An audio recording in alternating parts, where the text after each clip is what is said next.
All right, I am excited to welcome, as part of our One Book, One Michiana month of April today, Dr. Eric Gonzaba, a historian of race, sexuality in the United States, and an assistant professor of American Studies at California State University, Fullerton. He's a founder of Wearing Gay History and co-founder of Mapping the Gay Guides, two award-winning LGBTQ digital history projects. He is currently writing a book on the history of culture of gay male nightlife in post-Stonewall United States. Thank you so much, Eric. I'll hand the floor over to you. Thank you so much. Can you all hear me okay? Oh, maybe, I hope so. Can you all hear me okay? Oh, is it working? Am I good? You're good, you're good. Oh, excellent. Just making sure. Okay, excellent. Thank you all, everyone. Good afternoon or good evening, everyone. And thank you all for that very kind introduction. I am so honored to be invited to this library to give this kind of short talk about some digital history projects that I'm working on and have worked on in the past. I so wish I could be in Indiana right now. It is my home state. I do miss it very much. I went to college there. I'll talk more about my past here in a second. I just got off the phone with my father, actually, and he was telling me that the weather in southern Indiana is absolutely gorgeous right now, but I get back at him during the winter months when I'm wearing shorts in Southern California, and so he gets quite angry about that. Anyways, before I begin, I just want to say what a time to be talking about LGBTQ history and about the LGBTQ past. This past year, however, has felt like a staggering setback when it comes to LGBTQ rights and acceptance. In the past year, state legislatures have passed or introduced a record number of bills that attack LGBTQ rights, especially transgender rights. The ACLU, I believe, is currently tracking nearly 500 anti-LGBT pieces of legislation across 46 different states. Unfortunately, 18 of them in Indiana. And yet, this period that we're living through right now can feel like a whiplash for so many, because on the surface, it feels like just a few years ago, like we were living in a period of huge LGBTQ visibility, huge LGBTQ acceptance. Over 70% of Americans, for example, support same-sex marriage now, which is now legal across all 50 states. President Biden just recently helped successfully pass the Respect for Marriage Act with wide bipartisan support. And drag, an activity that now many governments across the United States would like to ban, both citywide and state governments. Drag is perhaps more popular than it ever has been on a global scale, right? It is legit mainstream entertainment. So if you're like me trying to make sense of this topsy-turvy moment of progress and of setback, I thought I might stress today that history can be one way to not only add context to the adversity that queer people have and currently are experiencing, but also it allows us to talk a little bit about how studying queer history allows us to learn about just how to survive what feels like a super unsafe moment in American life. The problem is, how can we find these queer histories, these gay stories? And by the way, because we're in Indiana, right? Or at least you all are in Indiana. Does Indiana even have a gay history? Does it even have a gay stories to tell us about adversity? I want to spend my time today briefly talking about what drew me to the historical profession in general and why I began pursuing digital projects related to LGBTQ history. And then I want to introduce you briefly to two of my big projects that I'm working on right now. But I'll begin with some photographs. I'll begin by saying I've never had any intention of being a historian, but I did grow up loving history. My parents took me on all these road trips around the Midwest when I was a kid. And not only did I fall in love with like Civil War battlefields and presidential birthplaces, but I begged my parents to buy me crappy looking tricorn hats and child colonial pants. And as you can guess, my fashion demands were an early sign to my parents that their history loving son was beyond fabulous in every sense of the word. Fabulous, yes, precocious, perhaps, but certainly someone deeply terrified with coming to terms with being a gay teenager in rural southern Indiana. And I spent most of my pre-college years thinking that I was actually the only gay person ever to come out of Corden, Indiana, my hometown in the South. Not seeing or knowing any local Hoosier people, gay people, I should say, or knowing any Hoosier gay history to speak of. There simply wasn't Indiana gay history that I thought. However, I went to Indiana University for my undergrad. I got to work at the Indiana Magazine of History, which kind of changed my life. And while I was there, I became a history major, and I quickly realized that I was totally wrong. Of course, Indiana has a gay history. It just wasn't being taught in local public schools that I went to. And newsflash, it's now queer history is now being banned in several states, part of those bills that I was talking about earlier. I also wasn't learning queer history in any of the mainstream documentaries that I watched that about history, and certainly representation was not at all what it should have been when I was growing up. Right, to learn more about Indiana's queer past was going to require a bit more work on my end. And a turning point in my life also came at the beginning of when I left Indiana to go to graduate school just outside of Washington, D.C. I went over to a large party when I first got to grad school to one of my kind of friends' apartments. And I got to talking to a couple of guys, older guys there, who seemed at the time somewhat interested in my historical work. And when they asked me, what kind of history do I study, or what kind of history that I wanted to study in graduate school, I told them at the time that I was wanting to know more about the gay history of my home state of Indiana and the wider Midwest. However, as I told them this, I grew frustrated because I told them that most of the history that I was finding and reading about was about the histories that were taking place on the coast, right, in San Francisco or New York or Los Angeles or something, right. And when I told them this, they laughed at me, and I thought they were going to be like, "Oh, that's so good. You're working on something really interesting." But they actually said, "Well, Eric, the reason why you don't read a lot about gay history in Indiana, for example, was because, quote, that's not where gay history happened." And my reaction to this statement by these guys was, let's just say, I was not pleased. Okay, this response to me reeked of elitism, of a certain understanding of gay history as just urban and so centered on national politics or mainstream culture, or certainly centered on the coast, right? These gay havens, as if queer people didn't exist in Oklahoma or Indiana or Wisconsin or something, right? But despite being angry at this kind of jerk comment at this party, I was more determined than ever to tell Indiana and local queer history of Indiana, but also queer histories that are often ignored by lots and lots of people, right? Luckily, George Mason's history program requires all their graduate students to become somewhat competent in digital historical methods, at least rudimentary digital methods. And so I set out to use these digital methods to try to find a way to tell Indiana's queer history to a wider audience, perhaps using digital tools. Now, the problem I had was, how was I just going to go about doing this? I didn't actually know where to find lots and lots of sources about the gay history of my home state. Luckily, I discovered that there was, weirdly at the time, no longer anymore, there was a standalone LGBT archive that was open just one day a week. I can't remember, Saturday mornings or Sunday mornings, called the Chris Gonzalez Library and Archives in Indianapolis. And I originally thought I was going to go there and I was going to look at published, textual documents or letters by gay activist organizations in Indiana or something like that, right? But on my first visit, I changed course relatively quickly. While I didn't ignore these kind of textual documents, these gay newspapers or these organizational letters or something like that, right? And I was reading these kind of things. I got distracted by seeing a whole bunch of large boxes on the floor in the floor of the archive that I was at. And the ever curious me decided to open some of these unprocessed boxes, and inside I saw dozens and dozens of T-shirts related to the queer communities of Indiana dating back since the 1970s. They were smelly. These T-shirts were unwashed. You get the picture, right? But they kind of shocked me. I assumed that the T-shirts that I was going to look at, the ones that I was holding in my hands now, were going to be all about, gay pride in Indianapolis, right? Or, pro-gay rights kind of T-shirts, right? But instead, I was kind of shocked myself as a queer person who thought I knew a lot more about queer culture than I thought I did. But the shirts in there weren't all about, gay activism. They were about lesbian bowling leagues in South Bend. They were about gay bars that had closed decades ago. They were shirts dealing with specific pride events beyond just the rainbow explosions that takes place in June, right? There were shirts about from what they call a bear community for the self-proclaimed chubby gays, as they called themselves, in Indiana. What a fascinating cultural history that I wanted to share to this world. And since I started to learn more about the digitization process, I figured that perhaps I could build my own kind of digital history project that kind of expose this local gay history, not in a traditional sense, not using traditional, organizational documents, but by looking at a material culture item like a fashion, like a piece of a fabric, or in this case, an activist T-shirt. And so I built a website that I thought would be really interesting, trying to tell the gay history of Indiana through T-shirts.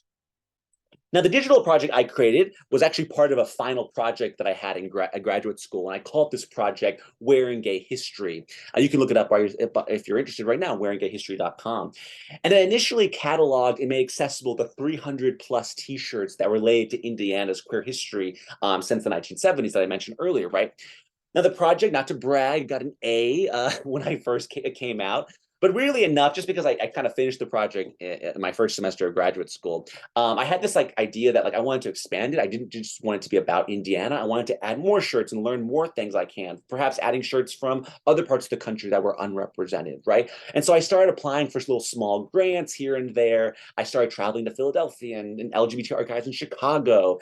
And now, after 6 or 7 years now, this is a website, a database of historical T-shirts. There's almost 5,000 historical T-shirts representing about 70 countries. There's a T-shirt that represents every single state, at least one T-shirt that represents every single state in the United States. And it tells, at least tries to tell, a different story, different cultural history of gay Americans that I hope have never been kind of told before. In this archive, we have LGBTQ history from Alaska to Harlem to Amsterdam to Namibia to Sri Lanka, and the first Pride T-shirts ever worn in Shanghai, China.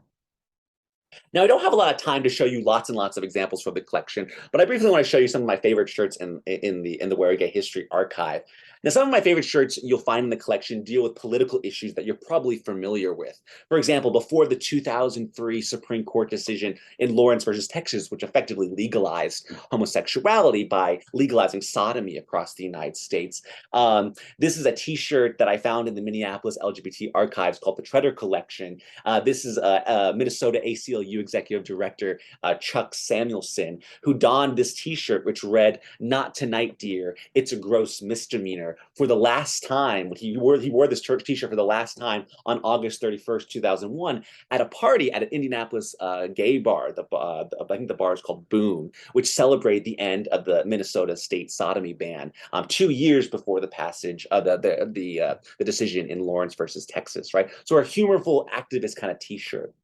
But lest you think these T-shirts only promote kind of the political era of the 1990s or the 2000s, we can jump back all the way to the 1970s and see T-shirts melding culture and politics in some of America's first electoral battles over gay rights. By far, my favorite T-shirts, or at least some of my favorite T-shirts in the collection, stem from the Anita Bryant campaigns. For those of you who are not familiar, Anita Bryant was this kind of famous singer and eventually becomes a brand ambassador for the Florida Citrus Commission, where she marketed orange juice. But if that's not weird enough, she actually becomes much more famous because she becomes a huge opponent of gay rights. And in 1977 began what became known as the Save Our Children campaign. If this obsession with tying LGBT people with abusing children sounds familiar with today's rhetoric, it goes back decades, right, as Anita Bryant suggests, right? And she actually goes around the country and tries to repeal pro-gay rights laws, beginning in Florida and all across the country, including in Indiana. And she's relatively successful. Very few municipalities are able to fight back. But I love these T-shirts because even though she's relatively successful in her campaign with ridding many states of pro-gay rights laws, these are T-shirts that show that the gay community is fighting back, insulting her, but trying to tell people that her campaigns are absurd, right? Look, I love these kind of shirts that let she who is without sin cast the first orange. Anita dear, get a grip. Anita Bryant sucks oranges, right? And by the way, this huge campaign against Anita Bryant really kind of unites the LGBT community nationwide in a way that Stonewall, despite that being such an important event in 1969, this bar raid, right, that kind of is known as the beginning of the gay rights movement, Anita O'Brien's campaign is really the event that kind of galvanizes the LGBT community nationwide, because she herself is traveling around the country to overturn these pro-gay rights laws. And by the way, one of my favorite things, I study, I'm a historian of LGBT nightlife, as the introduction said.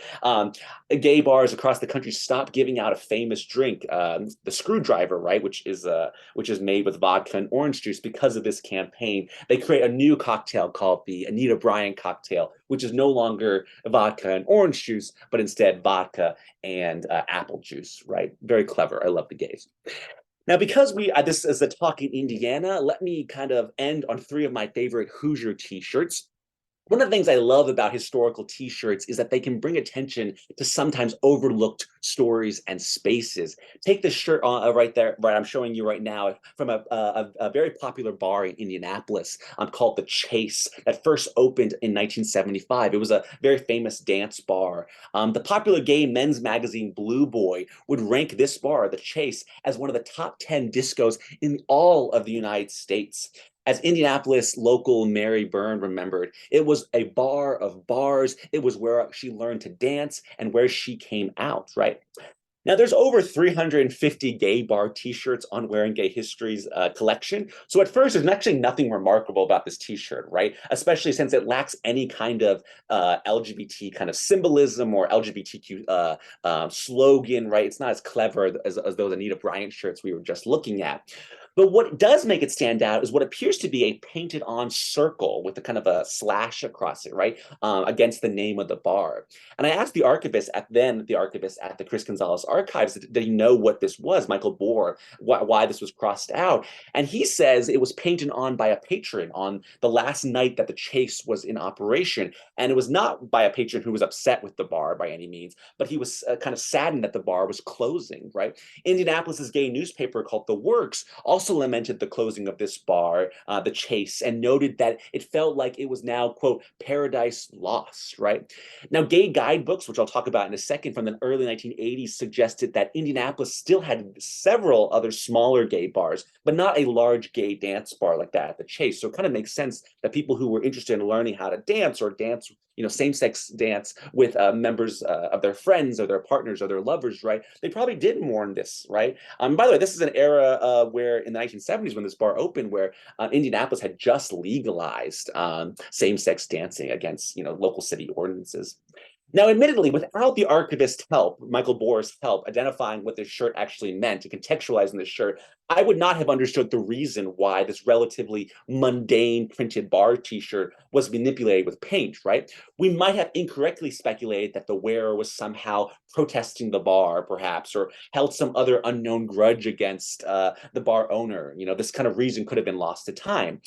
Perhaps that's a lesson to us, I think, though. These t-shirts by themselves will not give us all that we need to know, but they do lead us to ask new questions and point us to new direction. For instance, why was the Chase so important to so many? Does this t-shirt confirm our understandings that Indiana actually really does have a gay history, right? That the Chase's closing felt like a, quote, paradise lost, right? To quote the Works earlier on. Or take a look at this t-shirt from Aesop's Table, which is a very famous lesbian-owned restaurant in the 1990s in Indianapolis, in downtown Indianapolis. Now, the restaurant quickly gained a following when it first opened as a safe space for lesbian and gay people.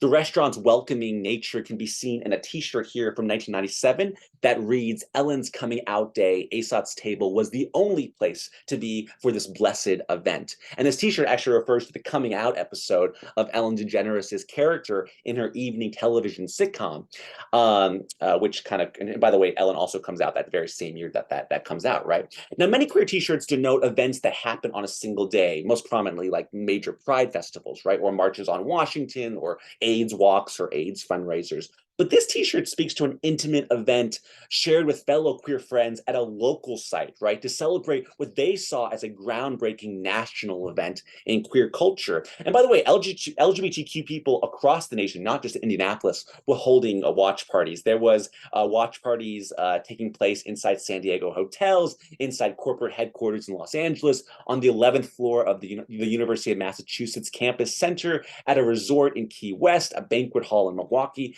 and yes, at a famous lesbian restaurant in Indianapolis, right? And Aesop's Tables t-shirt tells us that another such publicized party took place at this LGBTQ-friendly establishment, Indiana, right? Note that the t-shirt's emphasis on the wearers attending a specific party at Aesop's. I was there, right? Despite the episode leading to a right-wing backlash and the eventual cancellation of the Ellen Show, this t-shirt is evidence of the queer excitement of what many LGBTQ organizations and folks believed was a landmark moment in American television, right? Now, this t-shirt is not just an artifact of a now closed queer space, but also a sign that LGBTQ folks use t-shirts not just to express their identities and their activism, but also to celebrate historical moments, not just for annual events like Pride, but for relatively unique national cultural milestones, right? Now, finally, other t-shirts from Indiana are not so cheery. Now, despite Wearing Gay History's search for greater trans representation within the collections, shirts addressing specific trans activism and culture make up actually less than 1% of all the materials on Wearing Gay History. But still, the shirts of trans activism that are included are perhaps some of the most powerful in the entire collection. This is on your screen. It's actually one of my favorite t-shirts in the whole collection. Probably, people ask me all the time, what is my favorite t-shirt? I always tell them, actually, this one is my most favorite, despite it being one of the most horrifying in the whole collections. This was actually a t-shirt made by an unknown Hoosier person that honors the 27 transgender-related deaths between 2001 and 2002. One of the names on this shirt is the woman on your screen. This is Gwen Araujo, who was assigned male at birth, but who dressed as a woman since she was 14. When she turned 17, she went to a house party where she was revealed to be male at birth. And after this came out, this revelation that she was born assigned male at birth, 3 men beat her, they dragged her into a garage, and they strangled her, disposing of her body in a remote location about 150 miles away from her home in Newark, California. And yet, despite her death, trans activists in Indiana, way far from California, right? But people in Indiana thought it was important to honor her, right? And by enshrining her legacy in a proud and fearless t-shirt. Now, as I wind down talking about Wearing Gay History, I want to remember that it was not until the 1970s and the 1980s that queer people began really believing that their stories mattered enough to be in the historical record. And so much of the early work done on LGBTQ history in the US was based on documents and material culture, like t-shirts, that was consciously saved by queer activists, right? No one else was saving queer stuff. Queer activists realized they were going to have to save it themselves. On your screen here is a photograph of historians marching at the 1984 San Francisco Pride Parade. Early groups like this popped up in cities all across the country, including in Indianapolis. The LGBTQ documents and the ephemera, the material culture, the t-shirts that these people all across the country helped save now serves as the bedrock of our current queer historical scholarship. And just like with any other group who might not have left us a plethora of textual documents, thinking here of other marginalized folks like people of color and whatnot, right? We can learn a lot more about LGBTQ Americans and their culture by looking at their stuff, right? And what a perfect word to describe all the material that we use to pierce together the past, right? The stuff our queer brethren left behind. And part of the stuff that was saved and can tell us more about queer life is, and I hope I've already showed you already, material culture like common t-shirts, materials that people don't think is of important, but can actually hold lots and lots of stories to unpack, right? But I also want to stress to you that I find this sort of digital project of collecting and cataloging and making accessible this material to a wider public, I'm kind of thinking of it as like a digital history 1.0. That is, the promise of bringing this stuff to the masses via digital means is kind of like step one in this whole process, right? And since we historians can't always rely on traditional kinds of stuff like documents and memoirs and records, we have to look for diverse sets of sources, which I've already mentioned, right? But digital history isn't just about making fancy websites and putting them on the internet for researchers, right? Digital history at its heart is about asking new questions that would have been impossible to ask without using digital methods. And what I mean by this is that when we think about digital history 2.0, as I think about it, right, is that after we collected all this stuff, right, what can we learn from after by looking at kind of this stuff together as an archive, right? Can we use digital methods to learn something that we couldn't have learned without the complex power of the computer? I know that sounds kind of like I'm living in the Matrix or something, right? But I will explain what I mean by that in my second project. Which brings me briefly to that second project that I'm currently working collaboratively with my project partner, Dr. Amanda Reagan at Clemson University. Now, I owe so much of this project to the brilliance of her, and because she is definitely the digital historian, and who helped kind of inspire us to start this project. But the idea for this project began actually at my dissertation defense in 2019 when I was defending my dissertation on LGBT nightlife. Amanda heard my discussion during my defense, where I was writing a chapter about Black gay bars, and I was having trouble locating and keeping tracks of the names and locations of Black gay spaces in my dissertation. And I mentioned to her how one of the sources that I was using to keep track of these Black gay spaces were gay travel guides, predominantly what were called at the time the Bob Damron address books. And these address books, which some of them are on your screen right now, contained basically a list of spaces that helped gays and later lesbians, but mostly gay men, find safe spaces geared toward them, beginning in the early part of the 1960s. And they listed places like gay bars, gay bookstores, gay restaurants, et cetera, right? They serve a similar function to some, probably a gay guide, sorry, a guidebook that you're probably more familiar with, the African American Green Books. There was that famous Hollywood movie a couple years ago, right? These Green Books were helping African Americans find safe spaces to stay at, safe restaurants to eat at, in the Jim Crow South and in the Jim Crow North. So throughout the last 3 years, Dr. Reagan and I have been hard at work creating a new project that we call Mapping the Gay Guides. And you can find this, by the way, on mappingthegayguides.org. And this project is, our kind of goal for this project is to create a usable data set and map every one of the US addresses found in the Damron address books from 1965, from the very first year the guides come out, all the way through the year 2005. And by the way, the guides go up to 2020, but our grants that we're currently working with, that we're very happy to have, it means we're only going to be able to get to 2005. So we're not going to have the last 15 years of data available. And as of right now, we have just the first 24 years of data on the website. So we have the data from 1965 all the way to the year of 1989. Now, the main way we envision this site to be used is via a map feature, which I'll show you all in a second. And this web map app layers digitized data from the Damron guides that our team created to show change over time. And this kind of map contains a series of filters that allows users to interact with the data from several different points of entry. Users can narrow down the data by city or state. They can choose to display only certain categories of establishments, or they can kind of look at change over time via dates, the years of the guides. So let me show you what I mean by that. So to show you how the site works, on the bottom, as you can see here, this filter the data is the most interesting part here. You can click to look at any of the listings from the guides of 1965 all the way to 1989. And so each of these years corresponds to one guide. So for example, we're looking at the map here after we've hit the submit button of 1965. And in 1965, there are 785 gay spaces. I can also break that down more by Black spaces, or, I'll explain that in a second. But look how different that is when we get to 1989, the last issue that we currently have on the site. We had 785 locations in 1965. In 1989, the Damron guides list 5,973 LGBT-friendly locations, right? And just doing the math off the top of my head, that's a 660.89 wink wink percent increase in the number of listings, right? A huge growth in LGBTQ spaces listed in these guides in just about 20, 30 years, right? Now, the other way to use this map is to filter this map that I mentioned earlier, but via what my team calls amenity features. And this is the part of the project that really excites me, because the amenity features are actually part of the original Damron guides.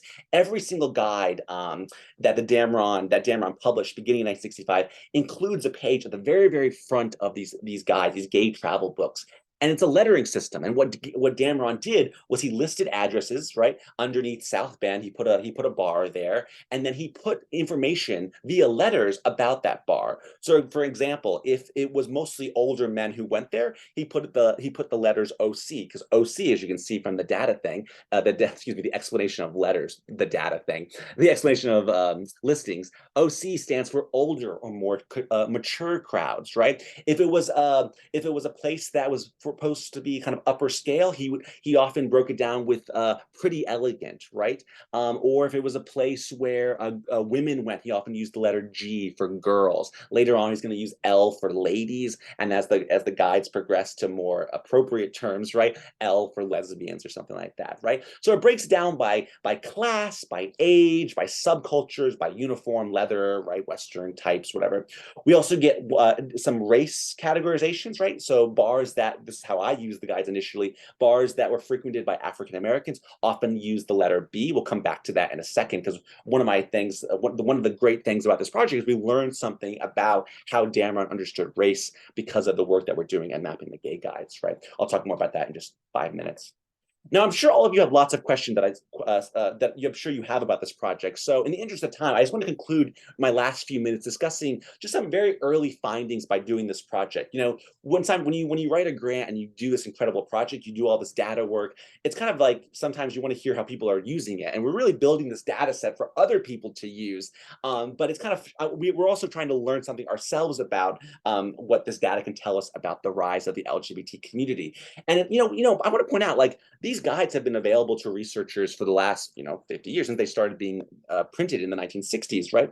And people have been using them and going page by page and learning about, but we think that by creating a major data set, by listing everything basically in a glorified Excel document, by putting all these filters in right now, we're wondering that if by looking at this data on a macro level, can we learn something about the gay community that we didn't know before this project? And so I'm gonna give you some very, very early findings here. One of the amenity features that we're really, really interested in, especially in a state like Indiana, right, is the letter M, which stood for mixed establishments or tourists, depending on what guide you're looking at.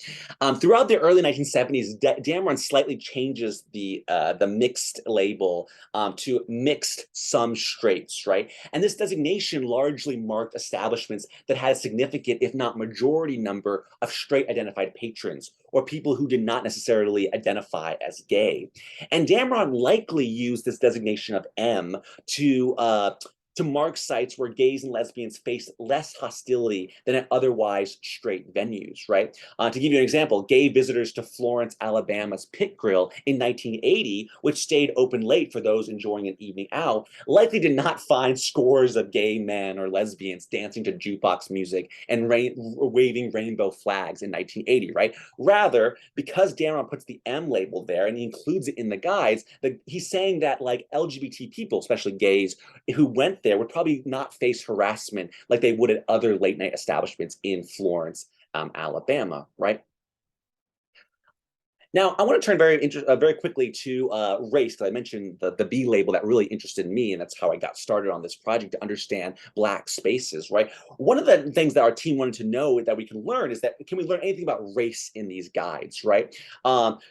But this is actually difficult, because using these Damron address books to understand the racial climate of the United States is going to prove relatively difficult. For one, at least largely in the periods that we've covered in the first 20 or 30 years of the guides, Damron, the guy who initially founded these guides, like many people in the United States in his day, largely understood race in kind of a black-white binary, right? And among the many letter-based amenities that Damron used, the only explicitly racial one in the first 20 or 30 years is the letter B. By the 1990s and the 2000s, he's going to include Latinos and Asian Americans and whatnot. But B is the main racial category that Damron focuses on in the 60s and 70s.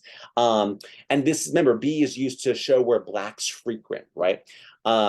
Now, one way our project is able to make sense of wider attitudes towards Black gay Americans is to look at our data from a macro level, right? To pay attention to trends. And one example and one facet of Damron's classification system that seems relevant to us is safety concerns. So we know how many B spots there are, right? How many Black gay spaces. We're going to put that to a side for 1 second. The other thing we can look at is how many spots that Damron lists as RT. And if you don't remember what RT stood for, RT actually stands for what Damron says are, quote, raunchy types, raunchy spots, downtown type places, often hustlers, aka places where Damron thinks are less than reputable, right? He links sex workers, aka hustlers, and downtown types, people who live in the inner cities. He connects these ideas to places of vice and crime and deviancies. And by the way, of the 34,000 sites or listings that we have from the 70s and 80s, there's only about 4% of them actually get that RT label, right? And on the other side, another whole other statistic is that about from the same 20-year period, only about 2 to 3% of all the Damron spaces are listed as Black spaces. But get this, of those Black spaces, of those 2% of listings that are considered Black, over half of them are considered raunchy. Damron puts the RT label next to the B label, right? And here is what we get a classic display of what I think is what we call racial formation, right? With Damron subtly saying that Black gay spaces were perhaps more dangerous than white gay spaces. Now, I'm not saying that's true or not, but Damron is almost making that connection. And that is really interesting to us. We would not have been able to understand that unless we had this data set, right? Why are these white gay publications linking Black spaces as uniquely dangerous, right? I'm not saying Damron is right or wrong about that, but he doesn't give us our methodology. He doesn't tell us how do you determine if a space is raunchy, right? So we don't know, but it's an interesting statistic that we still are trying to pondering what that means, right? Now, I cannot leave a quick talk to a crowd of South Benders, right, without doing a quick scan into how your city fares in the guidebooks. Interestingly, there are only 2 South Bend locations in the initial iteration of the Damron guides. One of these spaces is the Blue Note in 1965, and according to Damron, it is a mixed space, so it has that M label, right? And the second location is the Jolly Spot, which was a tavern at 210 East Jefferson Street. And we know it was popular because look at the asterisk next to the location, right? Which means that my team has preserved that from the original guide. And that asterisk means that Damron's saying it is one of the most popular spaces in that city. And also because you all know that I love gay stuff, obviously, right? Look at this matchbook cover from this bar, the South Bend Jolly Spot, right? I'm particularly drawn to the second one, which calls the bar the gayest spot in town, which has to be a play on it being a gay space, right? This is well after the double meaning of the word gay from the early 20th century, right? And do note that Damron does not list the Jolly Spot as a mixed space like he does to the Blue Note, right? Suggesting to us that South Bend residents and Damron himself saw this location, the Jolly Spot, as a much more gay and queer than not gay and queer, right? And lastly, by the 1989 guide, we actually get 9 locations listed from South Bend, from bookstores to cruising locations at Notre Dame Library to the Potawatomi Park and several bars and taverns, right? Most familiar to some of you probably is the Seahorse. The Damron listing for the Seahorse tells us that it was popular with some lesbians, that it was a cabaret, though it was relatively hidden, aka there was not a sign outside, right? And that it was extremely popular. And it was, and how popular was it? Well, this bar, according to researchers at your library, right, founded by Gloria Frankel in the mid-1970s, becomes a staple queer space for drag shows, for LGBTQ community building, and of course for same-sex dancing in a time in South Bend when, again, same-sex dancing is largely against municipal ordinances. It's illegal to dance with a same-sex person at most spaces. And people like activists like the bar owner, Gloria Frankel, helped change these laws, these local laws.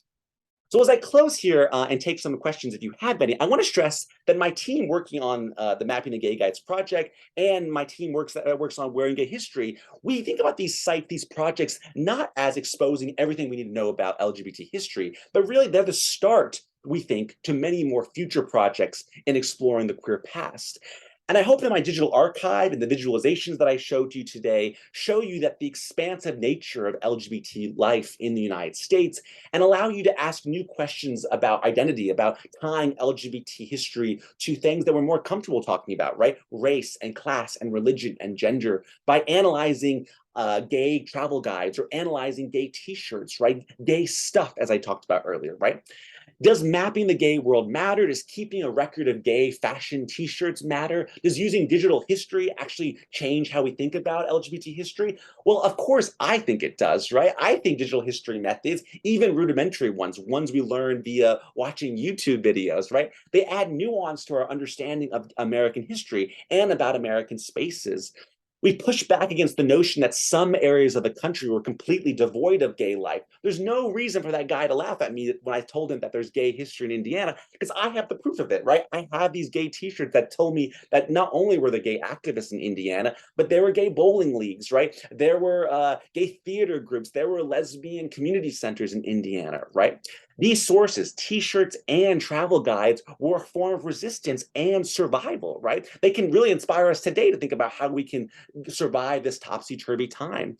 And to many ordinary men and women, these guides introduced them to an extraordinary queer world waiting to be visited and discovered. And the t-shirts they wore tell us that the world wasn't always hidden and wasn't always invisible. It was a real honor to get to introduce you to some of my LGBT projects, and I'm excited to take any questions that you have. Thank you so much for your time.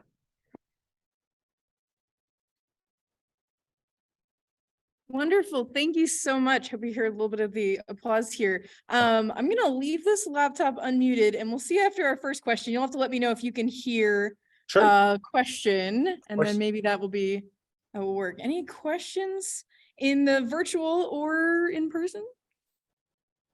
Sure.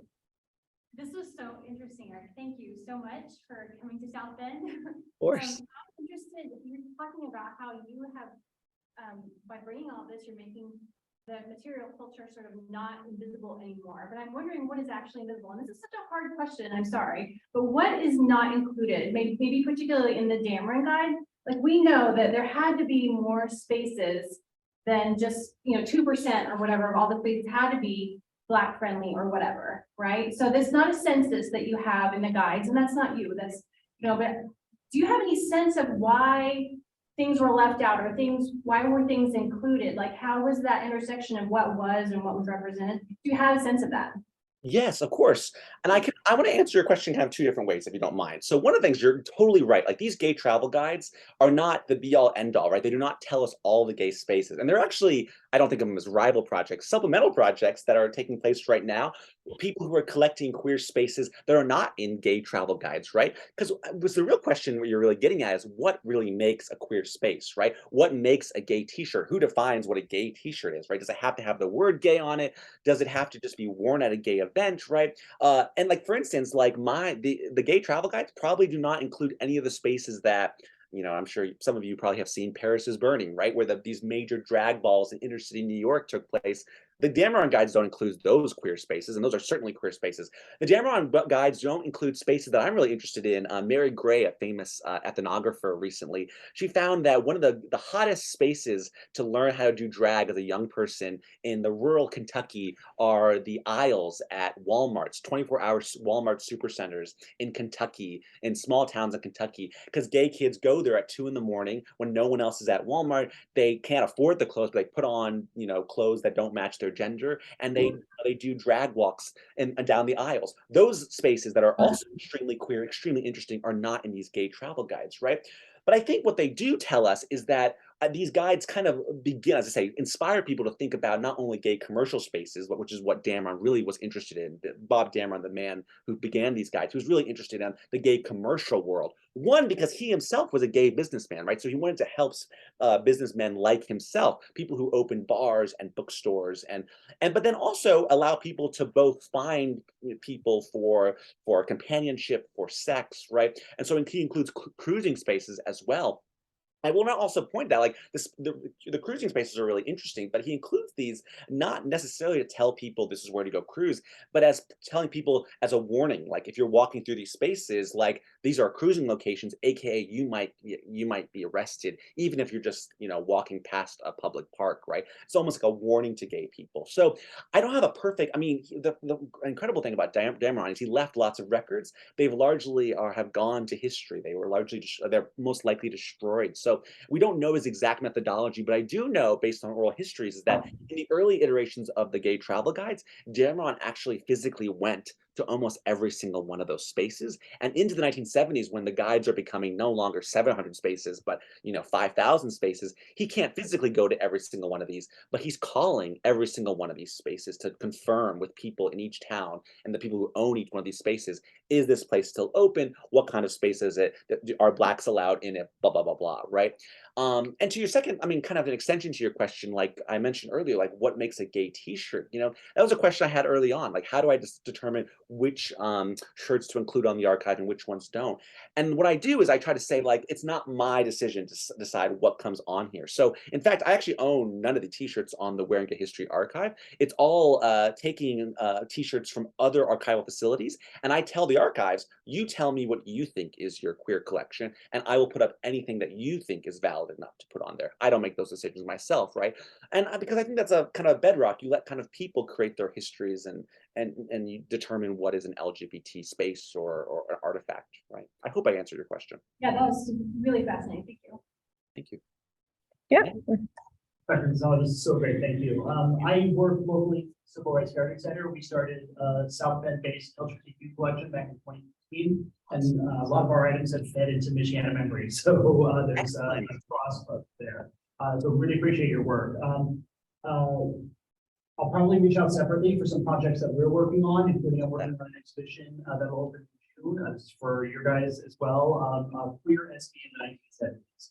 Just looking at kind of a snapshot of my question, though, I'm really curious about what you've been able to uncover about the Black queer experience in Indiana.